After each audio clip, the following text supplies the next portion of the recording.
ابني، وهو في حد يعمل ولا يطلب اللي انت بتطلبه ده الا انا يا جلال، وكلامي ده مش خاضع لاي نقاش ولا لاي جدليه. يبقى ملم صارد يا معلم، وهتلسع عن قريب ان شاء الله. ماشي يا عم جلال، كنت عاوز ايه بقى؟ كنت عاوز اقول لك شوف مصلحتك يا حسن يا حبيبي، سيبك من التخاريف اللي انت فيها دي وخليك في مدرستك. وانا بقى هستغنى عن المدرسه خالص، وهتفرغ يا جلال لدراسه الطبيعه الصخريه لكوكب المريخ. ها ماشي يا اخويا، انا معاك، بس طب هتاكل منين؟ ها هتشرب وتدفع سكن الشقه اللي انا جايبها لك دي منين؟ انت الظاهر عليك عاوز تفضحنا في اول بوكس كهرباء يقابلك. لو يا سيدي احتجت منك حاجه ابقى سعادتك تردني من الشقه اللي انت جايبها لي. يبقى هتقبل عرض الدروس الخصوصيه.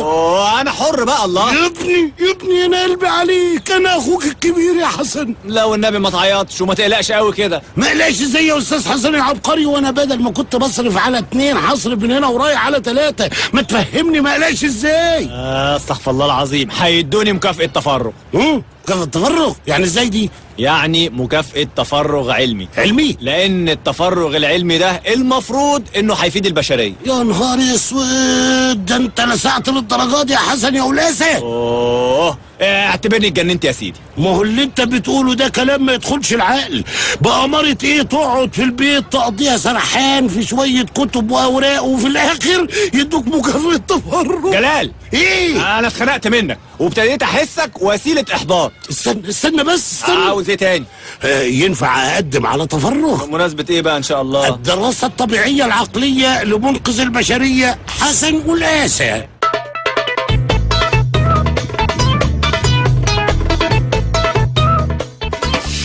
يعني ايه قلقان؟ وقلقان من ايه ان شاء الله؟ ممكن تسكتي يا بنت الحيس انتي؟ ما هو مش معقول اللي بيحصل لي من العيله الخلل دي. خلل؟ وايه اللي رماك على الخلل يا ام العقل؟ نصيبي. وازاي مش مفترضه ان اتوحلت بجوازتي منك؟ ليه يا اخويا؟ ومين اللي هيوحلك؟ لا عندنا في العيله عبقري ولا سطح المريخ ولا واحد مفتري زيك ما بيبصش غير تحت رجليه وخلاص. انت اللي عمية العين، واللي سمى ابوك الحيسي ما كدبش والله. ما تتريقش وتتنمرض عليا قوي كده. ماشي افصلي الكهرباء ونقطينا بضلمتك واسكتي بقى. حاضر هسكت، ومش هتكلم يا جلال الا لما اشوفك انت واخوك مربوطين سوا في قميص اكتاف واحد. اكتاف واحد؟ ده بيروح فين ده؟ بيروح مستشفى المجانين يا حبيبي.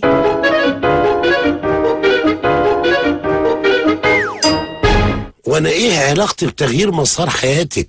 انت عندك شك يا جلال ان صوتي حلو؟ ده بالنسبة لي أنا بقى زي نور رباني كده، من غير كبس ولا كفريه ولا كابينة ولا حتى فيشة وسلك، صوت مشع. بالنسبة لك بس؟ وبالنسبة لكل الكهربائية، قصدي يعني لكل السميعة. وده برضو اللي هيخليني أسألك سؤال على فولت بطارية، يعني سؤال سهل وبسيط قوي ما يكهربش. قول. يا خراشي على قولي، بالراحة عليا وحياة أبوكي. إيه السؤال؟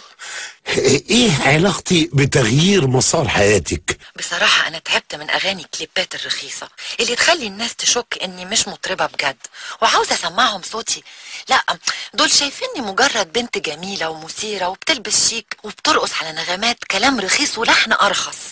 بس الناس معذورة الحقيقة، يعني من جهة جميلة انت جميلة طب أنا ايه يعني مطلوب مني ايه؟ مش فاهم معلش. الكلمات اللي انت اديتها لي هي اللي حفزتني اني اغير جلدي تماما، وحسيت ان صوتي عاوز يغني بجد. وبعدين؟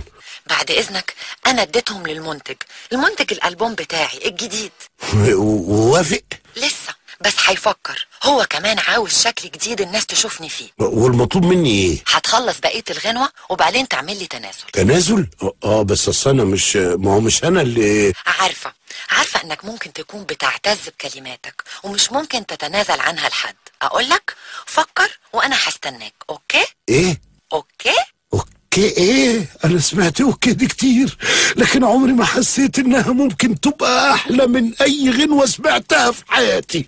يا ريت تسمعيني واحدة اوكي اخيرة وتقفل، الله يسترك. اوكي. الو، مهرة؟ مين؟ مراد. عاوز ايه يا مراد؟ عاوز اقول لك تبقي ساذجة وعبيطة لو تصورتي انك عايشة في الدنيا دي لوحدك. يعني ايه؟ يعني انت عارفة كويس ان انا عندي بدل العين الواحدة 1000 عين وعين. يكشي يكون عندك مجرى العيون كلها. لا حلوة، دم خفيف فعلا. خلص يا مراد، عاوز ايه؟ عاوز اقولك ان عيوني رصداكي كويس يا حلوة، وشايفة كل تحركاتك، والشخص اللي كان عند سعادتك ده قولي عليه يا رحمن يا رحيم. شخص مين اللي كان عندي يا مراد؟ لما يبقى تحت ايدي يا هانم هبقى اسمعك صوته، يمكن يعجب حضرتك وجايز تفتكريه. انا حرة يا مراد، والاخر مرة بقولك الرقم ده تنساه خالص، انت فاهم؟ عاوز اقولك قبل ما تقفلي في وشي كلمة واحدة بس. مش عاوزة اسمع منك ولا كلمة. يا ريت تستنضفي الناس اللي بتدخليهم بيتك. حقير.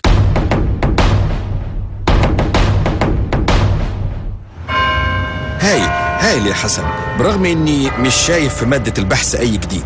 ما هو يا دكتور يعني حضرتك من غير ما تشرح لي يا حسن، انا موافق اكون المشرف على رسالة الماجستير بتاعتك، بس ما تنساش يا حسن الرسالة دي هتكلفك جامد ومحتاجة تفرغ. ما هي دي النظرية. ما انا جاي لسعادتك بخصوص التفرغ ده يا فندم. ما هو بحث بالشكل ده محتاج تفرغ. ما هو في ناس بقى يا فندم مش فاهمين الحكاية دي من اساسه. مين دول؟ ناس ملهمش اي علاقة بالقضية. رايح تشتكيني يا حسن يا قلاسة؟ الله، ما انا جيت لحضرتك رسمي وحضرتك تقريبا كرشتني من مكتبك. وكتبت ده في شكوتك ولا ايه؟ لا مش للدرجة دي، وبعدين يعني مش منطقي اقول ان حضرتك طردتني، لان ده هيقلل من صورتي قدام المسؤولين والمؤمنين بنظريتي. هي وصلت للمسؤولين؟ عموما انا هوافق لك على الطلب، وما اقدرش اقول لك غير حاجه واحده بس. اتفضل قول. ابقى قابلني يا سي قلاسة لو فلحت. وقابلك فين بقى ان شاء الله يا فندم؟ على سطح المريخ.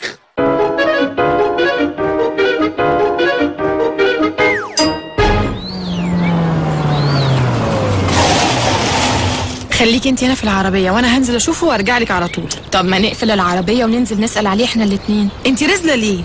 بصراحة اصلي عايزة اشوف اللقاء ده. يا سلام. طب انت ما نسيتيش حاجة؟ لا ما نسيتش حاجة. طب خدي يا اختي الهدية اللي كان المفروض تديها له في عيد ميلادي. اوف كنت هنسى. ميرسي يا سارة، عشان تعرفي قيمة صاحبتك بس. والله بصراحة انا مش شاغلني حاجة غير ان هو شخصيا يعرف اني مهتمة بيه وبدور عليه. طيب ويا ترى ايه بقى سبب اهتمامك؟ ما انت عارفة بقى. مهتمة بيه عشان رامي ولا عشان هديته ولا عشان فريدة؟ عاوزة من الاخر يا ست سارة. يا ريت والله. عشان فريدة. طيب فريدة ايه يا سارة؟ مش شايفة مين اللي في العربية قدامنا دي؟ مين؟ مهرة مطربة الشباب. واو. طب خدي الموبايل صوريني معاها بسرعة. ايه صورك معاها دي؟ لا هو احنا يعني كل يوم بنشوفها، بعدين اي صورة هتعملي حركات على الفيسبوك بقى وكده. طب مش تسأليها من باب الذوق الاول ولا احنا هنروح نرمي نفسنا عليها كده؟ طيب بليز انا مش عارفة اخرج العربية. لو سمحت صاحبتي كانت عاوزة تتصور معاكي، ممكن؟ اوكي. لا واضح ان حضرتك مش موافقة خالص. لا ابدا، بس انت شايفة. عموما اوكي، فين صاحبتك؟ سارة هاتي الموبايل وتعالي. طيب بليز بسرعة، الناس لو شافتني هنا هيحصل قلق. طيب اوكي، يلا يا سارة اقفي جنبها وانا هصورك. يلا اهو. قلاسة في وكالة ناسا برعاية فودافون. اتكلم اخوك يا حسن. وعاوزاه يكلمني في ايه؟ عاوزاه يكلمني في ايه بقى ان شاء الله يا ست منيرة؟ في حكاية قعدتك اللي هتبيني بيها في البيت. ايه هم رفدوك ولا ايه يا جلال؟ لا وانت الصادق قدمت على تفرغ.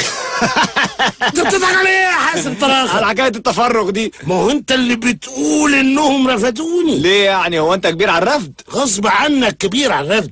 لما يفكروا يرجعوني تاني مجرد كشاف نور نكرة يبقى احسن لي اقعد في البيت. وانت يعني مش كنت قعدت على مكتب؟ وطلعت في دماغهم تاني يرجعوني اقرا عدادات. تخيل يا حسن. وانت طايل يا راجل انت. طب اسكتي.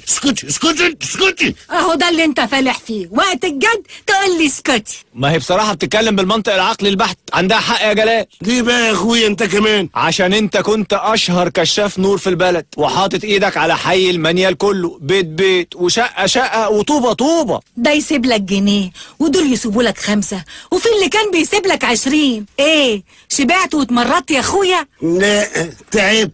دلوقتي بقى ما ينفعش تقول تعبت يا سي شملول. منطق برضو يا جلال. هنبقى احنا الاتنين قاعدين في البيت كده، هتبقى فيه اشكاليه. ما هو عشان كده كنت بقول لك بلاش حكايه التفرغ اللي انت بتحرب عليها دي. بتحرب عليها ايه بس؟ انت مالك ومال تفرغي يا جلال؟ ها مالك ومال تفرغي؟ انا عايز اتفرغ عشان هدف نبيل لاثبات نظريه علميه. انت تقعد في البيت ليه بقى ان شاء الله؟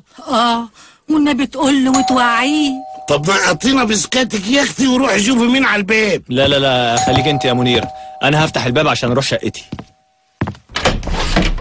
مساء الخير. فريدة. وبدأت الهزات الأرضية. يا أهلا يا أهلا. إيه اللي جابك لحد هنا؟ ياه، للدرجة دي مش عاوز تشوفني؟ لا لا لا لا، إيه ده مش دي النظرية خالص، بالعكس ده أنت تشرفي في أي وقت وأي مكان. عموما أنا كنت جاي المدرسة عشان أقابلك مخصوص. وده يعني عشان رامي أخوكي؟ ممكن تعتبرها حجة. يعني إيه؟ يعني أنا كنت جاي لك مخصوص عشان أقول لك كل سنة وأنت طيب. يا سلام، والله يعني أنا متشكر قوي يا فريدة، وأنت طيبة. ويا ريت بقى تقبل مني الهدية دي. يا نهار أزرق زرقان شديد قوي، كل دي هدية؟ وبكرة جاي وأنا جاي معاه، وكلامي ده